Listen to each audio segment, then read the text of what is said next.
Good morning সবাইকে। আমরা আছি তাগদা, একদম মেঘের রাজ্য তাগদা। তাগদা 1911 সালে ব্রিটিশরা মিলিটারি ক্যান্টনমেন্ট হিসাবে প্রতিষ্ঠা করেন। তারপরেই মিলিটারি ক্যান্টনমেন্ট প্রতিষ্ঠা হওয়ার পরেই মিলিটারি অফিসার ও তাদের পরিবারদের বসবাসের জন্য এইরকম অনেকগুলি বাংলো নির্মিত হয়। আমরা তার মধ্যে একটি বাংলোতে আছি। ওয়েস্ট বেঙ্গল ফরেস্ট ডিপার্টমেন্টের অন্তর্গত এই বাংলো ইকো রিসর্ট। তো এরকম আরও অনেকগুলি বাংলো আছে, প্রাইভেটে সব বেশ কিছু চলে, কিন্তু এটা আপনি ফরেস্ট ডিপার্টমেন্টের ওয়েবসাইট থেকে ডাইরেক্ট বুক করতে পারবেন। এখন যে ব্যাপারগুলো হলো, ব্রিটিশরা যখন স্বাধীনতার পরে ব্রিটিশরা চলে যায়, তখন এইগুলো ভারত সরকার এইরকম বাংলোগুলো সব তাগদাতে যতগুলো বাংলো আছে অকশন করে মানুষের মধ্যে দিয়ে দেয়। তার মধ্যে বেশ কিছু সাধারণ মানুষও নিয়েছিল, বেশ কিছু প্রতিষ্ঠানও নিয়েছিল, বেশ কিছু অন্যান্যরাও নিয়েছিল। এর মধ্যে অনেকগুলি বাংলোতে হয়তো জানেন আপনারা, অনেকগুলি বাংলোকে স্কুলে পরিণত করা হয়েছে, কিছু বাংলো আবার হসপিটালে পরিণত করা হয়েছে, বেশ কিছু বাংলো এরকম রিসর্ট কাম হোটেল বা এই জাতীয় প্রপার্টিতে পরিণত করা হয়েছে। তো তাগদাতে আসলে আমার পার্সোনাল ওপিনিয়ন, আপনি যদি থাকতে এক রাত্রি বা দু রাত্রি স্পেন্ড করলে খুব ভালো হয়। আমরা এক রাত্রি ছিলাম, তো দু রাত্রি স্পেন্ড করলে খুব ভালো হয়, কিন্তু হোমস্টেতে নয়। এই ধরনের বাংলো বুক করবেন। প্রাইভেটেও অনেক বাংলো আছে, বাংলো নাম্বার 10, বাংলো নাম্বার 12 খুব জনপ্রিয়, বাংলো নাম্বার আরও অনেক বাংলো আছে। আর আপনি চাইলে ফরেস্ট ডিপার্টমেন্টের বাংলো বুক করতে পারেন, ভালো লাগবে। একটা বা দুটো দিন অবশ্যই থাকবেন তাগদাতে, বাংলোতে যে কোনো বাংলো বুক করে থাকবেন। আর এই তাগদা আমরা কিভাবে এলাম তারই গল্প শোনাবো এই ভিডিওতে, দেখতে থাকুন।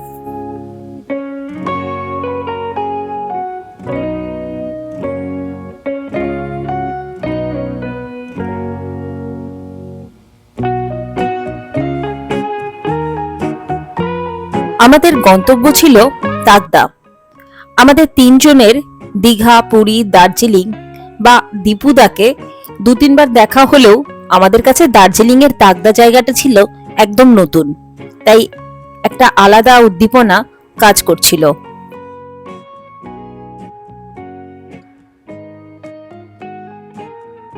ব্রেকফাস্ট সেরে আমরা প্রায় 11টার সময় রওনা দিলাম তাগদার উদ্দেশ্যে। ভেবেছিলাম ম্যাক্সিমাম 2টোর মধ্যে পৌঁছে যাব, কারণ দার্জিলিং থেকে এই তাগদার দূরত্ব মোটামুটি প্রায় 33 কিলোমিটারের মতো, আর সময় লাগার কথা গুগল অনুযায়ী 1.5 ঘন্টা। যদিও পাহাড়ি পথ, তবুও আমরা ভেবেছিলাম 2 ঘন্টা 2.5 ঘন্টার মধ্যে অবশ্যই পৌঁছবো। খবর পেলাম NH 110 অর্থাৎ হিলকার রোডে ভয়ানক জ্যাম, আর এই জ্যাম অ্যাভয়েড করে দার্জিলিং থেকে বেরোনোর সহজতম উপায় হচ্ছে জোলা পাহাড় রোড ধরে জোরবাংলো পর্যন্ত যাওয়া। এই রাস্তার মাধ্যমে আমরা ঘুমের জ্যামটাকে অ্যাভয়েড করে জোরবাংলোয় গিয়ে নামবো।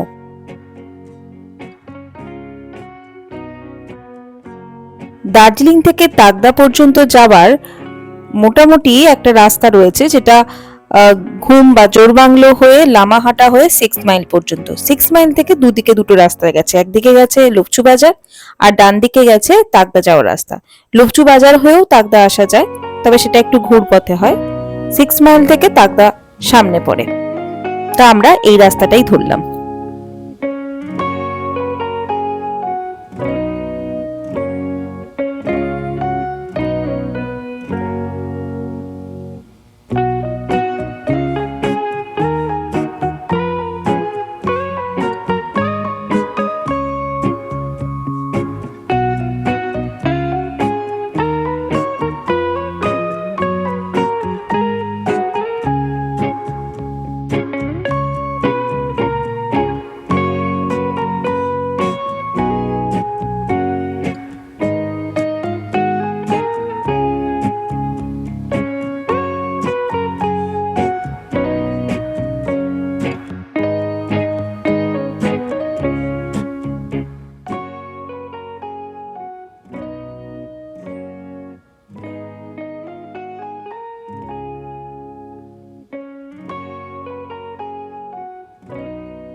বাদ সাধলো আমাদের জ্যাম। বহু টুরিস্ট একাদশী থেকেই দার্জিলিং এ আসছেন, ফলে দীর্ঘ অপেক্ষা করতেই হচ্ছে। সৌভাগ্যবশত আমরা ছিলাম স্রোতের বিপরীতমুখী, সে কারণেই আমাদের গতি রুদ্ধ হলো না। দাঁড়াতে হয়তো কিছুটা হলেও একদম থেমে যায়নি।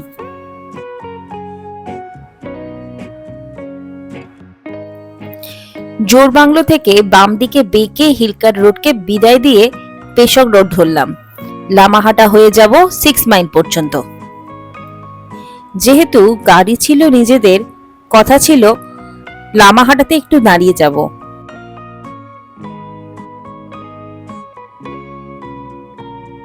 তবে জোরবাংলো থেকে পেশক রোড ধরতেই রাস্তাটা অনেকটাই ফাঁকা হয়ে গেল। যেহেতু তাগদা ফরেস্ট এরিয়ার মধ্যে পড়ে, আবার রাস্তাটাও প্রথমবার যাব, তাই রাস্তায় লামাহাটার প্ল্যানটা আপাতত এবারের মতো স্কিপ করলাম।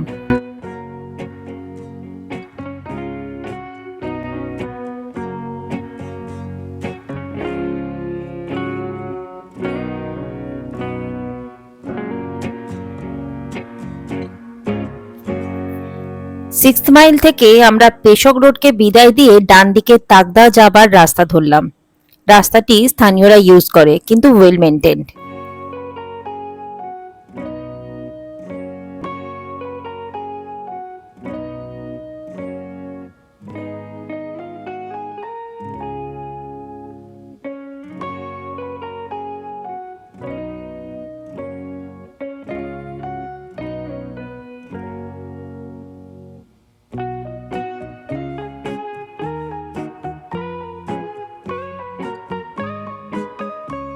প্রায় লামাহাটা থেকেই মোটামুটি কুয়াশাচ্ছন্ন পরিবেশ তৈরি হয়ে গেল। এখানেই কুয়াশা ঘেরা পাহাড়ি পথ, নির্জন রাস্তাঘাট আর বিভিন্ন পাখির আওয়াজ, বিভিন্ন ঝিঁঝি পোকা ডাকার আওয়াজ, এসব মিলেই একটা আলাদা উদ্দীপনা, উৎসাহ আমাদের রোমাঞ্চিত করছিল বারে বারেই।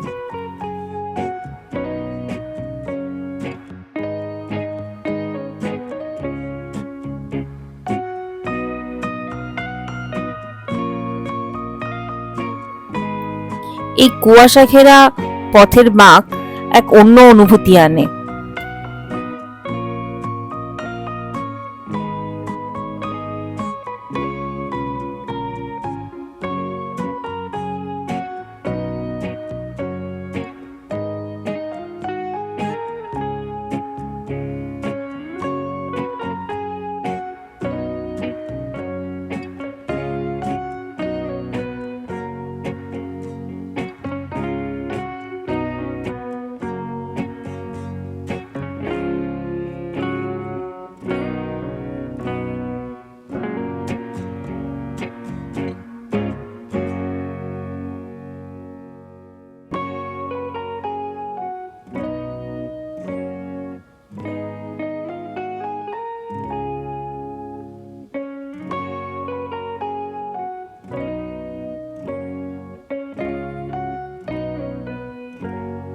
প্রায় 4000 ফুট উচ্চতায় অবস্থিত এই তাগদা ব্রিটিশরা তৈরি করেছিল মিলিটারি ক্যান্টনমেন্ট হিসাবে।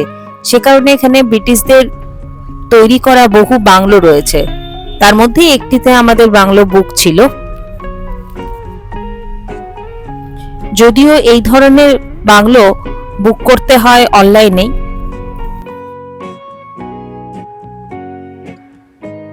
পথের এই জার্নিটি আমাদের সবথেকে বেশি প্রিয় বা আকর্ষণীয় বলতে পারেন।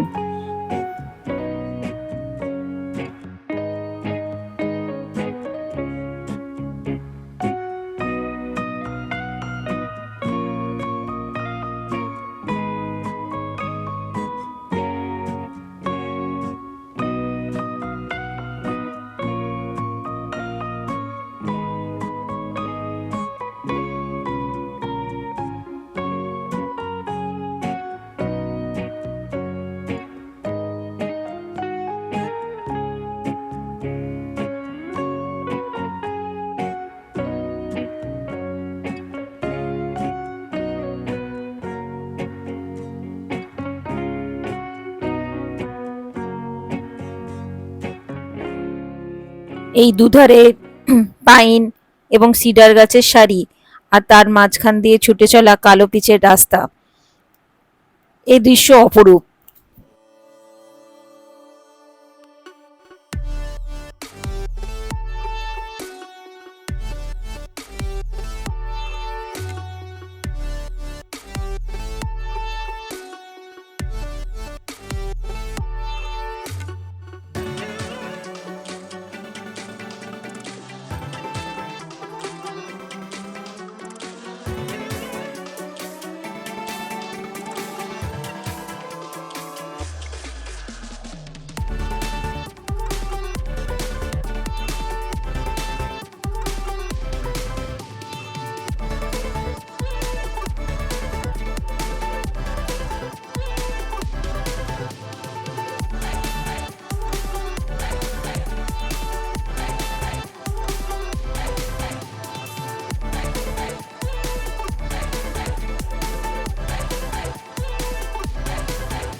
এই আমরা পৌঁছলাম আমাদের হেরিটেজ বাংলোতে।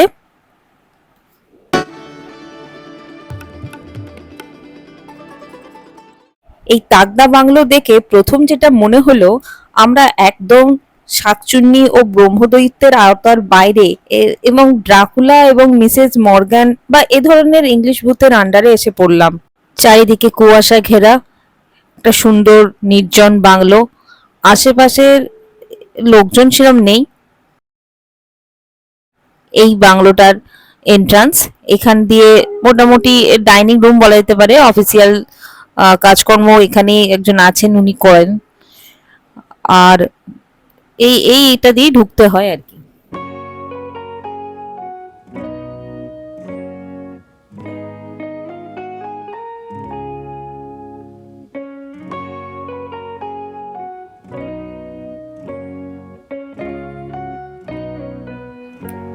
আমরা এই বাংলো পৌঁছলাম প্রায় দুপুর 3টে নাগাদ।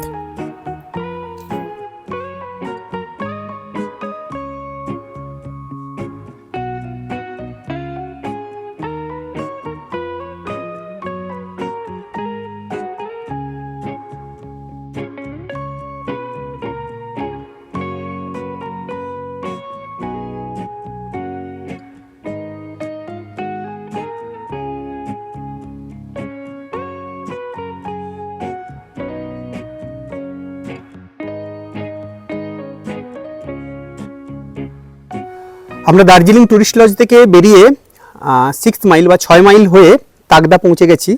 অ্যাকচুয়ালি আমরা বুক করেছিলাম তাগদার যে ফরেস্ট কি বলবো ডিপার্টমেন্টের যে বাংলোটা, তো সেখানে আমরা পেয়েছিলাম। এই বুকিংটা কিন্তু আমি আগে থেকে করিনি, মানে প্ল্যানও ছিল না এবারে আসার। তো 2 দিন আগে দেখলাম 1 পিস ডিলাক্স রুম খালি, তো আমি যেটা পেয়েছি সেটাই, মানে ডিলাক্স রুমটাই পেয়েছি, আমি নিয়ে নিয়েছি। এই হচ্ছে ডিলাক্স রুমের এন্ট্রি পয়েন্ট। আর ভেতরটাও একটু দেখিয়ে দিই ভেতরে কি কি আছে। এই হচ্ছে ডিলাক্স রুম এর এন্ট্রিটা। এটা অ্যাজ ইউজুয়াল একটা ফায়ার প্লেস রাখা আছে, আয়না, আলমিরা, 2টো বসার সোফা,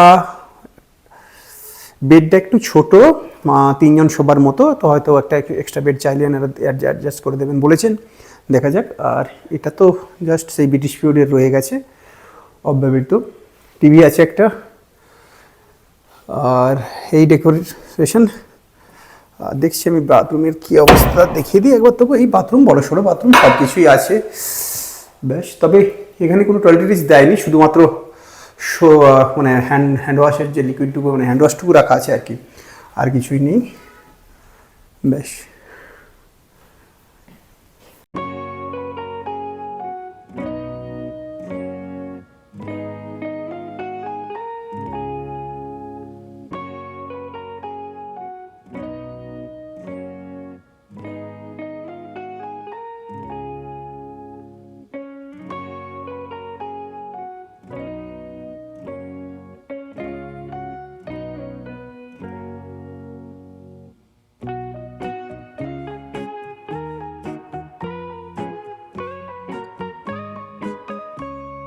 তবে বাইরের এই দৃশ্যটি দেখলে ওই রাস্কিন বন্ড বা অনিতা কৃষ্ণান এ ধরনের যে ধরনের ভূতের গল্পগুলো লেখেন বা স্পিরিচুয়াল যে স্টোরিগুলো লেখেন, তার সাথে এই প্রেক্ষাপটটি একদম পুরোপুরি হুবহু মিলে যায়। এক কুয়াশা ভরা একটা জায়গা, যেখানে দূরে একটা পুরনো গাছে কাক বসে আছে, বা ধরুন পাশে একটা কুকুর ডাকছে, একদম একটা ভৌতিক পরিবেশ। সেটা এখানে আসলে আপনি পুরোপুরি উপলব্ধি করতে পারবেন। তবে বিভিন্ন জাতের অর্কিড আপনাকে মোহিত করবেই। তবে রাতের বেলা বাংলোটি অপরূপ লাগে, সত্যি অসাধারণ লেগেছিল এখানে একটি রাত। এখন সন্ধ্যে 7টা, আমরা দাঁড়িয়ে আছি Tagda club eco tourism centre, যেটা গভর্নমেন্ট অফ ওয়েস্ট বেঙ্গলের ফরেস্ট ডিপার্টমেন্ট দ্বারা নিয়ন্ত্রিত হয়। তো এইখানে মোটামুটি 4 ধরনের রুম আছে। একটা হচ্ছে স্ট্যান্ডার্ড, তারপরে হচ্ছে ডিলাক্স, তারপরে প্রিমিয়ার, ভিআইপি। তো আমরা আজকে ডিলাক্স রুমে আছি। একবার আসুন তাগদাতে এবং থাকুন দুরাত্রি। এখানে অনেকগুলো বাংলো আছে, প্রাইভেট বাংলোগুলোতেও থাকতে পারেন, কিন্তু এটাও বাংলো, কিন্তু এটা নিয়ন্ত্রিত হয়, আবার বলছি, ফরেস্ট ডিপার্টমেন্টের দ্বারা, পশ্চিমবঙ্গ সরকারের। তো অনলাইনে বুক করে আসতে পারেন। সন্ধ্যেটা খুব মোহময়ী লাগবে, একদম নিরিবিলি। সামনে একটা সুন্দর লন আছে, আর এই গাড়ি পার্কিং করেছে এখানে।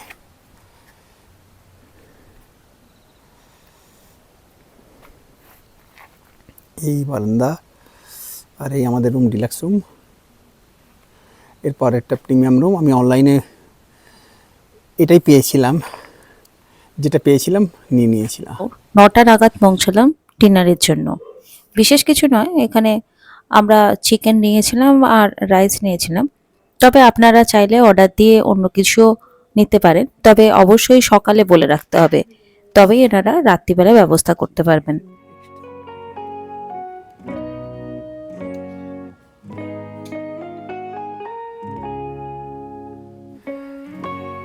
মেঘের দেশে মেঘের বুকে থাকতে হলে আপনাকে চলে আসতে হবে তাগদা। তো আমরা আছি Tagda forest club eco resort. এটা পশ্চিমবঙ্গ সরকারের বন দপ্তর দ্বারা পরিচালিত হয়, আর ফরেস্ট ডিপার্টমেন্টের ওয়েবসাইট থেকে আপনি এর বুক করতে পারেন। তো তাগদা ক্লাব রিসর্ট, এই গাড়ি। আর সকালে দেখুন এক পশলা বৃষ্টি হয়ে গেছে।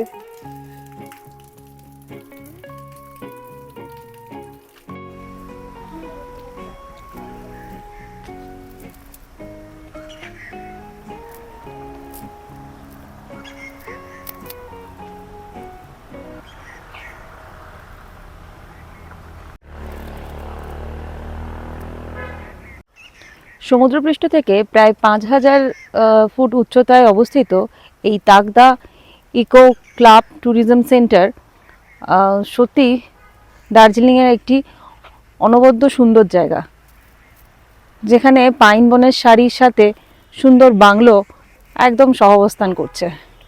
ব্রিটিশরা 1911 সালে এই বাংলোগুলো তৈরি করেছিলেন। পরবর্তীকালে সরকারের তত্ত্বাবধানে এগুলো দেখাশোনা হয়।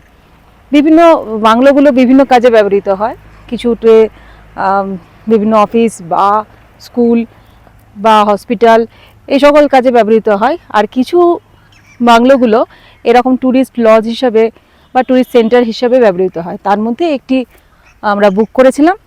রাত্রিটা বেশ ভালোই কাটলো। আমরা যে ডিলাক্স রুমটায় ছিলাম সেটি ছিল অ্যান্ডারসন কর্নারের তত্ত্বাবধানে। তো যাই হোক, রাত্রিবেলা সেই ব্রিটিশ ব্যক্তির কোনো চিহ্ন পেলাম না। ভেবেছিলাম ওনার আত্মা যদি আশেপাশে থাকে। তো প্রতিটা ঘর এখানে বিভিন্ন ব্রিটিশের নামের নামায়িত করা হয়েছে। তো মন্দ নয়, ভালোই, রাত্রিটা সুন্দর কেটেছে। এবার আজকে আমাদের টার্গেট গ্যাংটক ফিরে যাওয়া। একটুখানি যাওয়ার আগে টুকটাক একটু লনে ঘোরা, এই ছিল আজকের উদ্দেশ্য। সঙ্গে আপনাদেরকেও দেখাচ্ছি প্রাকৃতিক সৌন্দর্য সত্যি অনবদ্য। যদিও কুয়াশার কারণে এখান থেকে পাহাড়গুলো খুব একটা ভালো দেখতে পেলাম না, কিন্তু যদি পাহাড়টা পেতাম তাহলে উপরি পাওনা হতো। এই লনে অনেকগুলো দোলনা টোলনা ব্যবস্থা আছে, বাচ্চাদের খেলার অনেক কিছু উপাদান আছে, তো সেগুলো খেলাই যেতে পারে। কিন্তু এখন আমাদের যেহেতু ফিরতে হবে, তাই আমরা সেরকম কিছু করে সময় নষ্ট করার প্রয়োজন মনে করলাম না, বেরিয়ে যাব। কুয়াশা আসছে বা মেঘও আসছে, দুটো মিলেমিশে বেশ একাকার হয়ে গেছে। চলুন, এবার আমাদের গন্তব্য গ্যাংটক। এবার আমাদের তাগদা ছেড়ে গ্যাংটক যাওয়ার পালা। আমরা বেরিয়ে পড়েছি। এখন ঘড়িতে বাজে 10টা 4, আর এখান থেকে বিদায় নিয়ে এবার আমরা চলবো পরবর্তী ডেস্টিনেশন। তাহলে দেখতে থাকুন। এবার আমরা যাব গ্যাংটক, অবশ্যই 3 চুলে হয়ে।